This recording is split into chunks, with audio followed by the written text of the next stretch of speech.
buenas tardes a todos nuestros seguidores. Estamos hoy en la casa de la docente Gladys Paz. Y hoy nos va a hablar un tema bien interesante. Hoy va a ser un programa de mucha reflexión y la idea es esa, que reflexionemos sobre cómo estamos educando a nuestros hijos. El tema es la calidad de la educación en estos tiempos. Bueno, Gladys, gracias por recibirnos en tu casa, un espacio maravilloso, muy lindo. Con Gladys nos une una amistad, diría yo, de profesora a madre y de madre a profesora, porque fue la profesora, la docente de mis hijos mayores. Yo le preguntaba que cuánto así, me dice, ¿cómo se te ocurre preguntarme? Pero es de las profesoras, yo creo que uno no puede olvidar los profesores, pero es de las profesoras que siempre hablamos en casa, por su dedicación, por su entrega y por ese proyecto en la educación que aplica con los alumnos. Gracias, Gladys, en nombre de todos los padres de familia, de todos tus alumnos, y gracias por recibirnos aquí en tu casa y estar en Encuentros con Vilma del Mar. Pues gracias a ti por invitarme y acordarte de mí. ¿Quién te podrá olvidar? Bueno, Gladys, cuéntenos cuál es la perspectiva de los docentes, particularmente tuya, en la calidad de la educación en estos tiempos. Bueno, ese es un tema amplio y polémico, porque hay muchas interpretaciones de la calidad. La calidad puede ser mirada desde el ángulo económico, y se pensaría entonces que teniendo algún salón medianamente construido, algunos pupitres pequeños o medianos para acumular niños, resolverían pues el problema estructural de la educación. Y así, pensando en todos los insumos que puedan proveerse a la escuela, resultaría una escuela óptima. Sin embargo, pues el lado económico no es suficiente, teniendo claro que a los gobiernos y al Estado les compromete la parte económica, porque la parte de infraestructura y de dotación es un componente de esa calidad. Otra mirada podría ser desde lo pedagógico, que nos compromete mucho más a los maestros cuando nos pensamos el qué enseñar y para qué enseñarlo. Porque nuestros niños colombianos se merecen una formación que les permita ser muy buenos colombianos. En eso creo yo. Y allí la ligazón tendría que ser con la pedagogía, con la didáctica, con las metodologías y con esos nuevos lenguajes que deben circular en la escuela. De otro lado, la calidad también tiene que ver con las relaciones que pueda tener la comunidad y la escuela. La escuela es un espacio de constante dinámica, sobre todo de comprensión del mundo social. Y la comunidad tendría un lugar importante allí para decir que la escuela está resultando en sus propósitos de lo más aportante a los desarrollos de las comunidades. Total que desde estos tres ángulos uno ya tendría conjuntándolos una mirada más global de la calidad de la educación, ¿no? Todo esto para decir que pues es un espacio de reflexión de la escuela misma, es un espacio de construcción, de poder definir en colectivo las rutas, los rumbos, los puntos transitorios de llegada. Y no es fácil hablar de calidad, y menos en este momento. Bueno. Y eso es triste porque recuerdo que uno en su niñez le preguntaban, ¿qué quieres estudiar o qué quieres ser de adulta? ¿Sí? Cuando crezca. Uno decía policía, decía enfermero, decía así. De pronto tenía una claridad. Aunque se era niño, se tenía una proyección de poder seguir algo. Ahora los jóvenes están desubicados, los chicos eh, debemos también llamarle como la atención a los padres de familia que tanto se están comprometiendo con la educación de los muchachos, porque ahora hay jóvenes que incluso ya van a salir de bachillerato y no saben qué estudiar, están desubicados, no hay un compromiso, ¿sí? Entonces, allí, ¿cómo podríamos, con esta desmotivación de los muchachos, esta falta de compromiso por la parte académica, porque nada tiene que ver con la inteligencia, ¿sí? ¿No? Sino del conocimiento, cómo podríamos unir al padre de familia, al docente y a ese alumno y a ese hijo o hija para enrutarlos, para que se encariñen de la educación? Yo creo que los padres de familia, el gobierno, el Estado, el magisterio, la comunidad tienen una responsabilidad en estas definiciones. Lo que sí veo con un poco más de distancia es ese cliché de que hoy en día los chicos no quieren y no tienen una perspectiva ya planteada. Creo que en el tiempo nuestro no era muy distinto. Tal vez hubo muchos padres de familia que eran los que tenían claro que su hijo iba a estudiar. Ayer en la feria del libro conocí una familia, unos hermanos, todos bien adultos, todos profesionales, de Neiva. Y compartimos una mesa en un ratico de descanso en la jornada de mirar libros. Y ellos se sentían muy orgullosos porque su papá los obligaba a leer, les tomaba lección y también tenía claro que hombres y mujeres iban a estudiar. Creo que por allí estuvo en nuestra generación esa influencia de los padres, en particular del papá y de la mamá.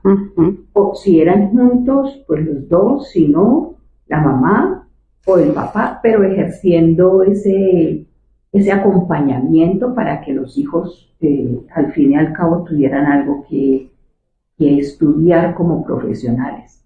Sin embargo, recordemos que también nuestros orígenes son muy populares en Colombia y eso tiene una estrecha relación con el campesinado y con los obreros.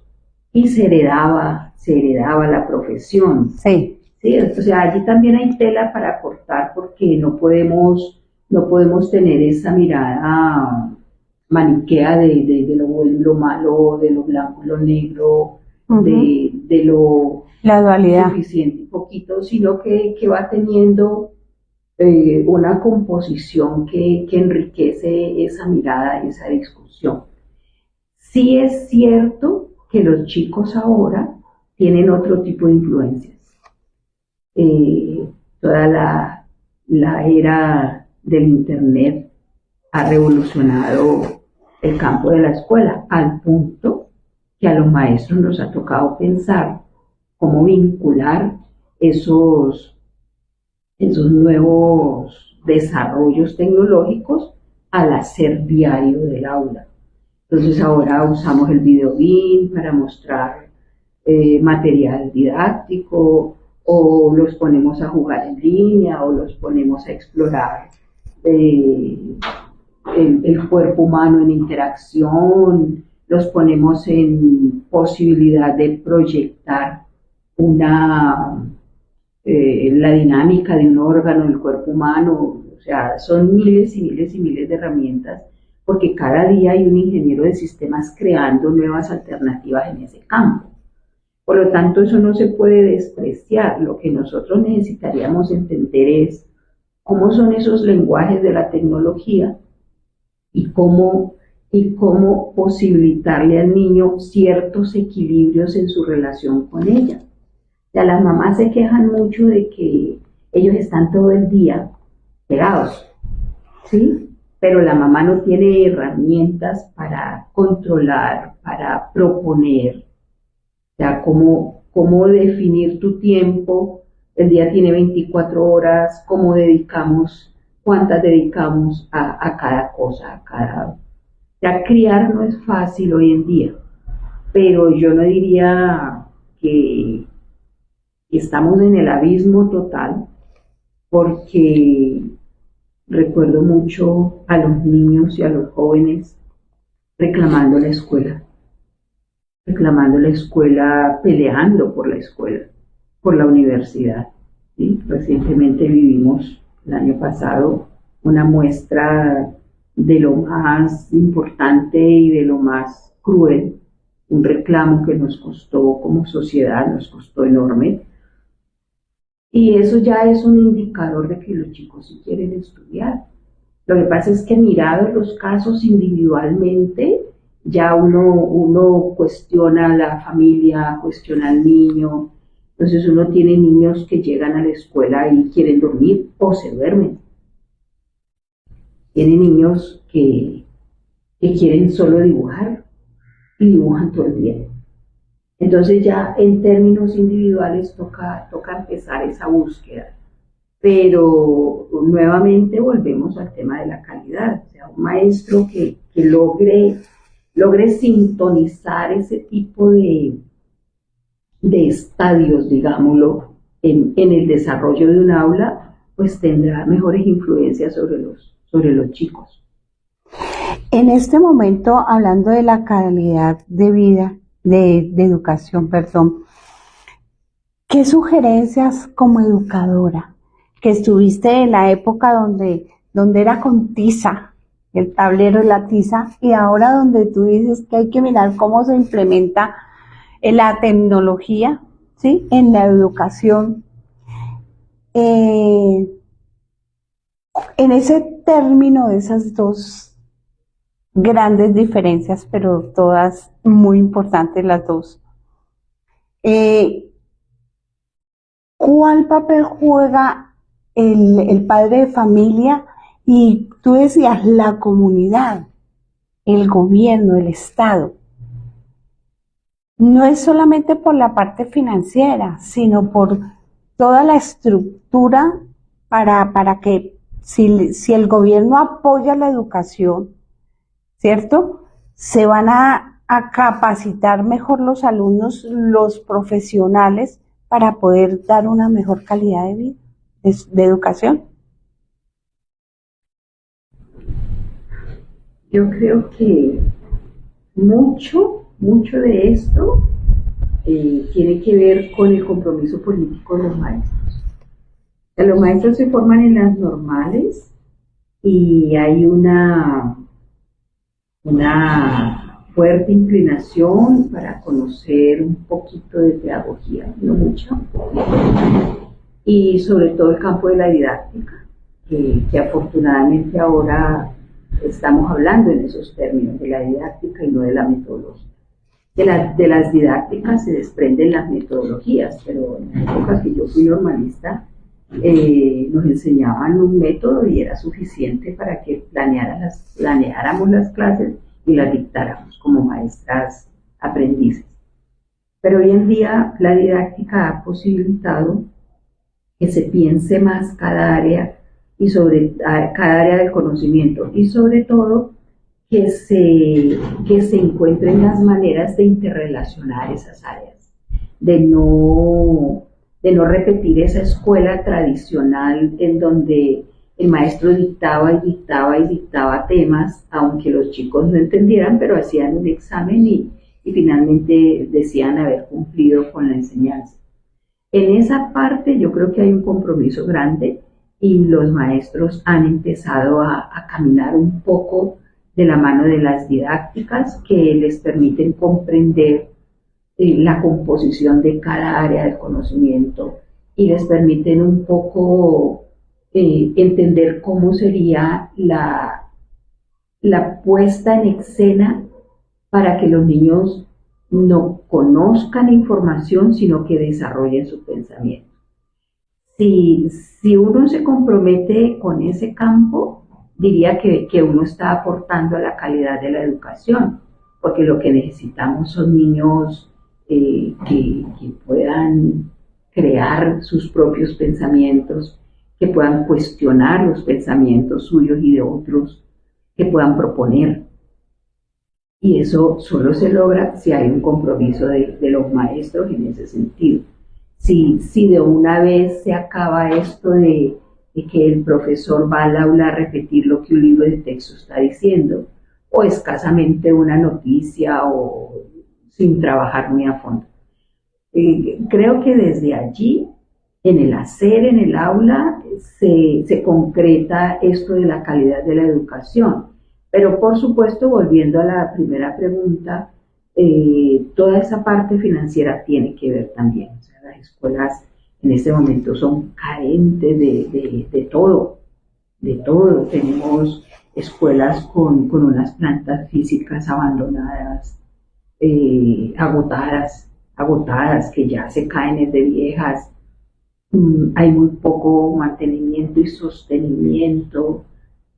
Cada vez los presupuestos son más reducidos, cada vez la atención es pomposa y mediática, pero no es real en las instituciones. ¿Qué hace que esto sea así? Pues son muchos años de vivir malos gobiernos, de vivir necesidades expresadas pero no atendidas. O sea, el tema de la calidad pasa, como decía yo al principio, por muchos aspectos que juntos harían un muy buen núcleo para el desarrollo de la educación en nuestro país. Hay países con elevados desarrollos en la escuela, pero sus estados tienen claro que esa escuela le sirve a la sociedad. Aquí en Colombia todavía no estamos en esos niveles, ni por los maestros, ni por los gobernantes, ni por el Estado mismo. En este momento pues hay una esperanza y una luz, y es que se está construyendo colectivamente un nuevo discurso alrededor de no solo de la educación, sino de todos los campos. Se nos ha invitado a aportar ideas para el plan de desarrollo que el presidente tiene que plantear y con el cual le es obligatorio gobernar.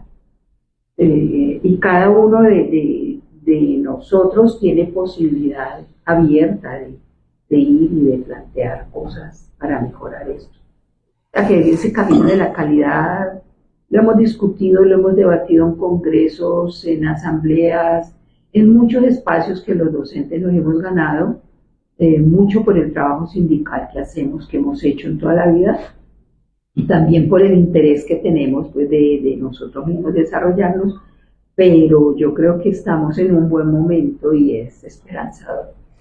Eso me parece muy importante, y en días pasados estuvimos en una invitación que nos hicieron un grupo donde ese estallido social lo representaron en una obra de teatro donde cada uno expresaba lo que sintió, cómo se sintió, cómo vio a sus compañeros que estaban en una lucha clara, concisa, sin atropellar a nadie, y después los vinculaban como delincuentes, los señalaban. Y le cuento que fue una exposición maravillosa, que a muchos asistentes no lo pensamos, nos dolió el corazón. Yo en esa época no estuve aquí en Cali, estaba en Villavicencio, pero uno desde allá se le apachurraba su corazón con las noticias, con todo lo que decían mis hijos, me comentaban todo lo que vivieron, y sabiendo que la juventud, más que todo la juventud, estaba pidiendo a gritos que fuesen escuchados. realmente creo que ese es el síntesis de todo lo que se volcó. Muchas clases sociales salieron pues como en contra porque no se permite el expresar. Estamos pendientes con la entrevista a este personaje que organizó esta obra de teatro, y una de las noticias que me dio, ya el gobierno nos convocó para como grupo expresar las necesidades, lo que queremos, y aportar, porque no es solamente que los escuchen, sino que se tenga en cuenta. Entonces, sí, los jóvenes son escuchados, los docentes están a través de sus grupos, de su comunidad presente, apoyando al gobierno y exigiendo también, y si él se apropia de eso y apoya y ayuda y escucha, cuando somos escuchados, somos entendidos. Sí. ¿Sí? Porque juzgar, señalar es tan fácil, pero cuando uno se pone realmente el zapato del otro es que uno dice, yo qué decía, yo qué pensaba, los supuestos. Entonces, ahí sí me uno a lo que tú estás diciendo, hay una esperanza muy grande, hay una proyección, escuchando a los jóvenes, escuchando sus inquietudes. Las madres a veces dicen, y muy adultas dicen, los jóvenes de hoy son groseros, irrespetuosos. Y yo les digo, no es que sean groseros, no son los jóvenes que fuimos nosotros que no tuvimos la capacidad de hablar, de decir, no me gusta esto, no quiero aquello. Ellos hablan, ellos dicen, ellos expresan, no quiero tal cosa o no me gusta tal otra. Entonces escuchémoslos, no los miremos como que Ave María, son muchachos tan irrespetuosos, como contestan. No, ellos están expresando. ¿Y cuántos de nosotros hemos tenido que hacer cantidad de trabajos para aflorar esos miedos y esas culpas y esas cargas que acumulamos durante mucho tiempo por no tener la capacidad de expresarnos? Sí. Y eso justamente es lo que hay que hacer en el aula, que los niños puedan hablar, para que los niños puedan desarrollar todas sus capacidades dialógicas, porque es importante lo que cada uno piensa. Es importante, es un aporte a ellos mismos, a la familia y a la comunidad, porque ellos ya tienen unas capacidades, no son los niños de antes. Sí, un aula que permita esa interacción, un aula que permita leer, que permita producir textos, que permita pensar en lo que el otro dijo, prepara a los niños para una ciudadanía mucho más solvente. Sí, que puedan expresar con respeto, porque lo importante es que puedan hablar sus cosas con respeto y expresar sus sentimientos, sus sentires, sus proyecciones, el futuro que ellos plantean. Entonces, no podemos tener la mirada de un adulto igual que al joven de ahora, que está en un despertar maravilloso, que sabe que tiene todas sus capacidades, que puede hacerlo y que no lo ve desde la manera individual.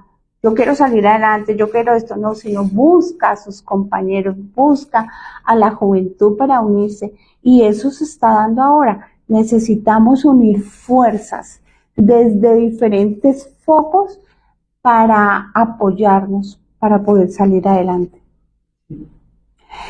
¿Qué mensaje, Gladys, le envía usted a todos los seguidores de Encuentros con Vilma del Mar, a los padres de familia? Yo quisiera que dijeras, padres de familia, estudiantes, gobierno, compañeros de educación.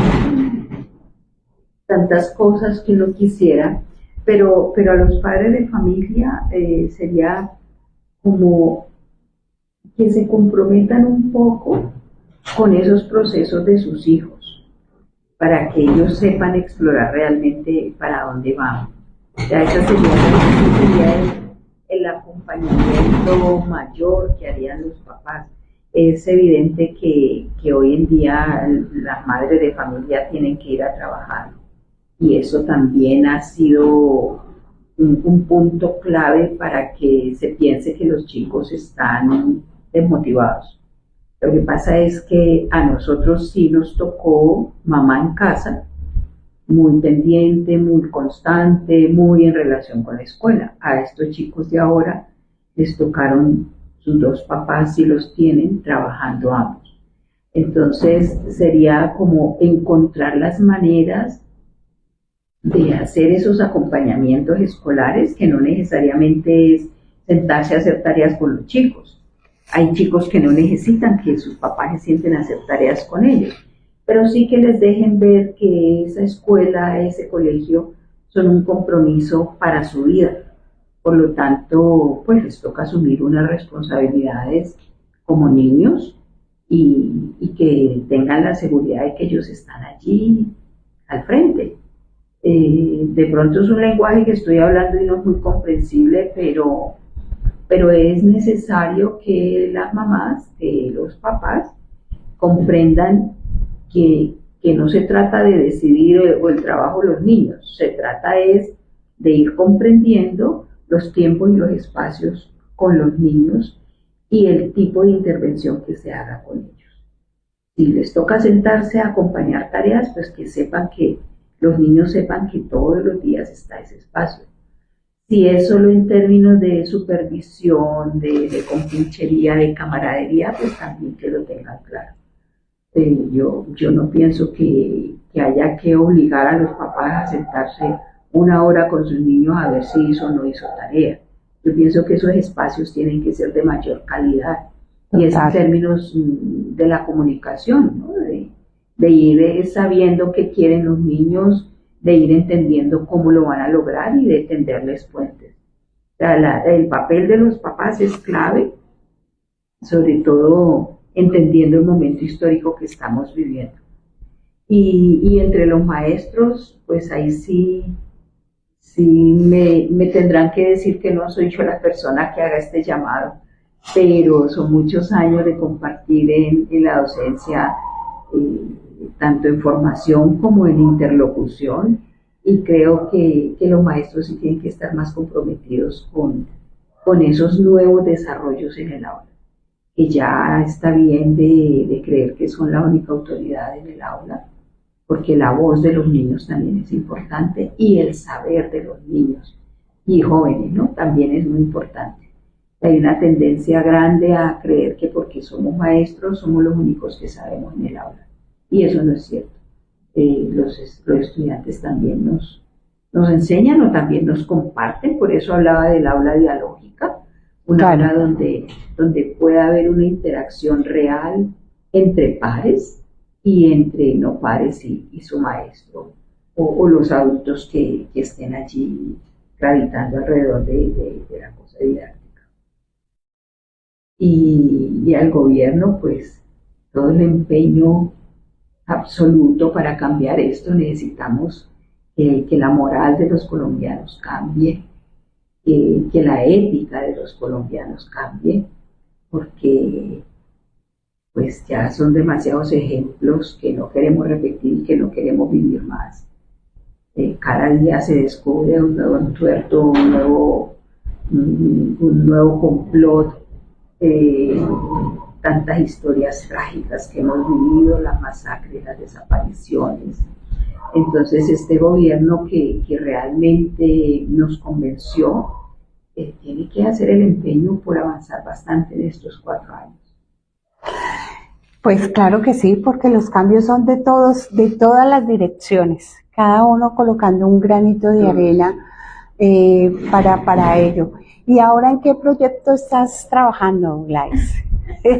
No puedo dejar a los seguidores sin esto, porque ella siempre está de proyecto en proyecto. Ella es una lectora maravillosa y uno de sus grandes proyectos es invitar a los niños a leer, a que se enamoren de los libros, de la lectura. y mis hijos mayores son un ejemplo, son enamorados de la lectura gracias a Gladys Paz. A ver, ¿y qué proyecto? Bueno, hay una chica colombiana que vive en Chile, ella está haciendo su tesis de maestría con el trabajo que hago en el aula sobre cómo enseño la ciencia, cómo los acerco a todo el proceso de descubrimiento de la ciencia y por qué no a que sean científicos. Estamos en entrevista, recién acabó de irse de la casa, estuvo un tiempo largo aquí y todos los días era trabajando, conversando, interrogándome, mostrándole cosas. Fue intenso, pero muy agradable porque pues, la maestría va a mostrar cosas y ella tiene mucha capacidad de investigar. En eso estamos, esperando que avance un poco para mirar pues cómo ha concluido sus observaciones.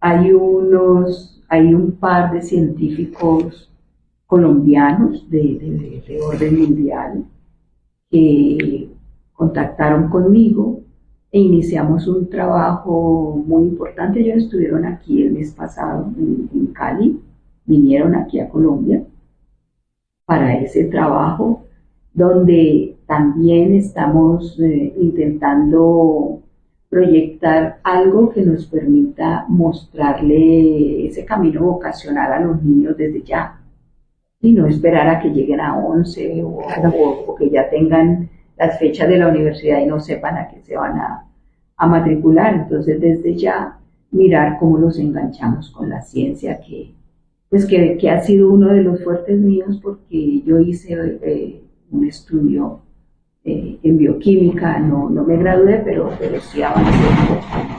Entonces me interesa mucho también ese lenguaje de la ciencia desarrollado en los niños en términos de la capacidad de pensar, de la capacidad creativa de la que hablaba hace un rato.